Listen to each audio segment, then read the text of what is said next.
새날을 여는 새벽 말씀 나눔입니다. 저는 대전평화교회 강민 목사입니다. 오늘 우리가 함께 나눌 말씀은 출애굽기 11장 1절로부터 10절까지 말씀입니다. 여호와께서 모세에게 이르시기를 내가 이제 한 가지 재앙을 바로와 애굽에 내린 후에야 그가 너희를 여기서 내보내리라. 그가 너희를 내보낼 때에는 여기서 반드시 다 쫓아내리니 백성에게 말하여 사람들에게 각기 이웃들에게 은금 패물을 구하게 하라 하시더니 여호와께서 그 백성으로 애굽 사람의 은혜를 받게 하셨고 또 그 사람 모세는 애굽 땅에 있는 바로의 신하와 백성의 눈에 아주 위대하게 보였더라. 모세가 바로에게 이르되 여호와께서 이와 같이 말씀하시기를 밤중에 내가 애굽 가운데로 들어가리니 애굽 땅에 있는 모든 처음 난 것은 왕위에 앉아있는 바로의 장자로부터 맷돌 뒤에 있는 몸종의 장자와 모든 가축의 처음 난 것까지 죽으리니 애굽 온 땅에 전무후무한 큰 부르짖음이 있으리라. 그러나 이스라엘 자손에게는 사람에게나 짐승에게나 개 한 마리도 그 혀를 움직이지 아니하리니 여호와께서 애굽 사람과 이스라엘 사이를 구별하는 줄을 너희가 알리라 하셨나니 왕의 이 모든 신하가 내게 내려와 내게 절하며 이르기를 너와 너를 따르는 온 백성은 나가라 한 후에야 내가 나가리라 하고 심히 노하여 바로에게서 나오니라. 여호와께서 모세에게 이르시기를 바로가 너희의 말을 듣지 아니하리라. 그러므로 내가 애굽 땅에서 나의 기적을 더하리라 하셨고 모세와 아론이 이 모든 기적을 바로 앞에서 행하였으나 여호와께서 바로의 마음을 완악하게 하셨으므로 그가 이스라엘 자손을 그 나라에 보내지 아니하였더라. 출애굽기 11장 1절로부터 10절 말씀입니다. 인간의 고대 문화 유산 중 절반 이상은 사실 종교와 관련된 것 혹은 신과 관련된 것들입니다. 동서양을 막론하고 관광을 가보면 가장 큰 건물, 가장 오래된 건물, 가장 화려한 건물은 주로 신전으로 사용되던 것들입니다. 또한 고대에는 종교와 국가, 종교와 정치는 늘 하나로 연결되어 있었습니다. 그래서 전쟁도 단지 군대가 동원되고 무기가 동원되는 말 그대로의 전쟁이 아니라 전쟁은 왕들의 전쟁이 아니고 국가 간의 전쟁도 아니고 양국의 신들의 전쟁이었다라는 게 고대 근동의 문화를 연구하던 학자들의 공통된 의견입니다. 전쟁의 선두에 신의 깃발과 형상이 나아가고 만약 패배하면 패배한 나라의 신전이 파괴되고 패한 신은 승리한 신의 신상 밑에 두어지게 되었습니다. 성경에도 이와 같은 기록이 등장합니다. 사무엘상 4장을 보시면 블레셋이 이스라엘에 쳐들어왔고 이스라엘이 패합니다. 이때 이스라엘의 백성들이 법궤를 들고 나가지만 또 패하고 맙니다. 승리한 블레셋이 법궤를 빼앗아 자신들의 신전에 가져다 둡니다. 또 이스라엘이 아수르나 바벨론에 패할 때 침입한 승리자들이 첫 번째 한 게 예루살렘에 있는 성전을 파괴하는 것이었습니다.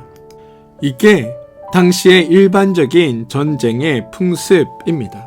그런데 여러분, 그 반대의 상황은 성경에 등장하지 않습니다. 무슨 말이냐? 하나님이 이겼을 때 하나님은 그 다른 신들과는 다르게 행동했다라는 겁니다.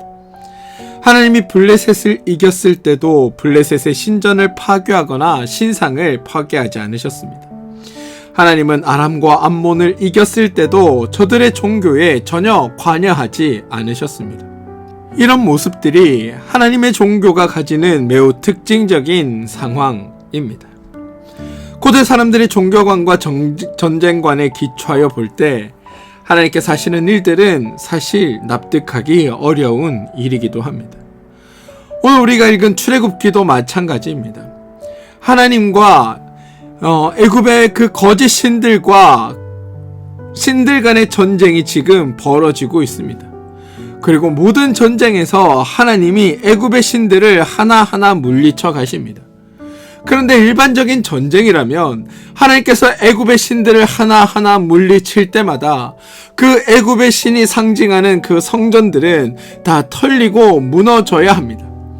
이스라엘 백성들이나 모세가 사람들을 규합해 가서 그 성전에 있는 신들을 끌어내고 그 성전에 있는 재물을 가져다가 와야 하는 겁니다. 그런데 하나님은 그렇게 하지 않으십니다. 바로가 9번, 10번이나 되는 재앙 속에서도 그들에게 일어나는 일들 가운데도 끊임없이 마음을 완악하게 할 수 있었던 까닭은 바로 하나님의 이런 모습에서 기인하기도 합니다. 원래대로라면 그들의 성전이 털려야 하는데 하나님은 그들의 성전엔 아무런 관심이 없으셨습니다. 하나님의 입장에서는 애초에 신이 아니었기에 거짓된 것들을 신처럼 여기고 있기에 거기에 참 신은 하나님이다라는 것을 가르쳐주고 싶으셨다 하더라도 바로나 애굽 사람들 입장에서 보면 이건 하나님께서 우리의 신들을 하나하나 쳐 무찔러 가시는 하나님과 신들의 전쟁처럼 보였을 겁니다. 따라서 전쟁 이후에 무언가가 그들 가운데 있어야 하는데 하나님은 그 전쟁으로 하나님이 어떠한 분이신지만 보이고 그리고 어떠한 해코지도 하지 않으시니까 바로가 헷갈려 할 수밖에 없는 겁니다. 고대 신들의 전쟁에서 한쪽의 신이 패하면 그 패한 신이 승리한 신의 신상 밑에 놓여져야 하는데 하나님은 그동안 9번을 승리하셨음에도 단 한 번도 애굽의 신상을 취하신 적이 없습니다. 하나님 앞에 무릎 꿇리지도 않으셨습니다. 하나님의 입장에서는 신들의 전쟁이 아니라 거짓된 것을 거짓되다라고 말하는 하나님의 스스로의 증명이었기에 필요 없었던 일이지만 애굽이나 고대 신사상에 젖어있던 사람들에게는 이 상황이 매우 신기하게 보였다라는 겁니다. 고대에서 신들의 전쟁에서 어느 한쪽에 패하면 그 나라 자체가 전쟁에서 진 것과 같은 겁니다. 애굽 신이 지면 애굽을 항복을 하거나 애굽을 내어놓아야 합니다. 그런데 출애굽기에서는 애굽의 신이 지는데 그것도 한 번이 아니라 자그마치 10번이나 지는데 애굽은 항복을 하거나 나라를 내어놓지 않습니다. 왜냐하면 하나님이 그걸 요구하신 게 아니기 때문입니다. 뿐만 아니라 하나님의 요구는 더 이상합니다. 애굽에서 자신들이 가장 위대했던 신들이 하나하나 격파되어 하나님 앞에 무릎 꿇게 되었습니다. 하나님 손에 그들이 아무것도 할 수 없는 존재임이 드러나게 되었습니다. 그러면 그 다음 순서는 무엇입니까? 그 신들을 물리치고 그 나라를 차지하는 것, 이게 다음 순서입니다. 그러면 이스라엘은 애굽에서 나갈 것이 아니라 애굽에 있던 왕과 그의 신하들을 광야로 쫓아내야 하는 것, 이게 원래 정확한 순서입니다. 그런데 하나님은 자신이 승리하시고 그들의 가운데 내가 가장 위대한 왕임을 선언하신 후에 이스라엘 백성들을 데리고 오히려 광야로 나가시는 겁니다. 황당하기 그지없는 일이 지금 벌어지고 있는 겁니다. 이런 전쟁을 왜 할까요? 노예가 반란을 일으켜서 주인을 무찔렀으면 주인의 자리를 차지하는 게 맞는 것 아닙니까? 그런데 한다는 게 기껏 주인을 이겨놓고 도망간다라는 겁니다. 출애굽기 전쟁은 여러분, 우리가 알고 있는 당시 사람들에게는 더더욱 그들이 생각하고 있던 사고와는 도무지 맞지 않는 일들이 벌어지고 있는 겁니다. 따라서 이 전쟁은 그냥 일반적인 전쟁이라고 볼 수 없다는 겁니다. 출애굽기에서 여러분, 하나님의 목적을 우리가 이해하지 못한다면 이 성경 전체가 우리에게 전하는 말씀의 의미를 파악할 수가 없습니다. 하나님의 목적을 이해하지 못하면 출애굽 사건이 고대의 어떤 전례도 없는 독특한 상황이라는 것도 이해하지 못합니다. 앞서 있었던 10가지의 이적은 시행착오가 아닙니다. 11장 5절에 애굽 땅에 있는 모든 처음 난 것은 왕 위에 앉아있는 바로의 장자로부터 맷돌 뒤에 있는 몸종의 장자와 모든 가축의 처음 난 것까지 죽으리니라고 말합니다. 이 말씀은 이곳에 처음 등장하는 게 아닙니다. 이미 4장 23절에 이 말씀이 등장합니다. 내가 내게 이르기를 내 아들을 보내주어 나를 섬기게 하라 하여도 내가 보내주기를 거절하니 내가 내 아들 내 장자를 죽이리라 하셨다 하시니라. 여러분, 4장은 아직 10가지 이적도 시작하기 전입니다. 그러니까 10가지 이적은 하나를 행하면 안 되니까 두 번째를 행하고, 그래도 안 되니까 세 번째를 행하고, 이렇게 하는 것이 아니라 처음부터 10번의 재앙을 하시기로 결정하셨고, 이것을 하나하나 지금 계획대로 이루고 계시는 하나님의 예정된 행위라는 것, 이게 성 10가지 이적의 특징입니다. 하나님이 거듭거듭 시행착오를 하시다가 마지막 판에 역전승을 하신 게 아니라, 하나님께서는 이 이적들을 통해 하나님이 목적하는 바가 있었고, 이 목적하는 바를 이루시기 위해 10가지 재앙들을 하나하나 그들 가운데 드러내고 계시다라는 겁니다. 그럼 이때 하나님의 10가지, 하나님의 목적은 무엇인가?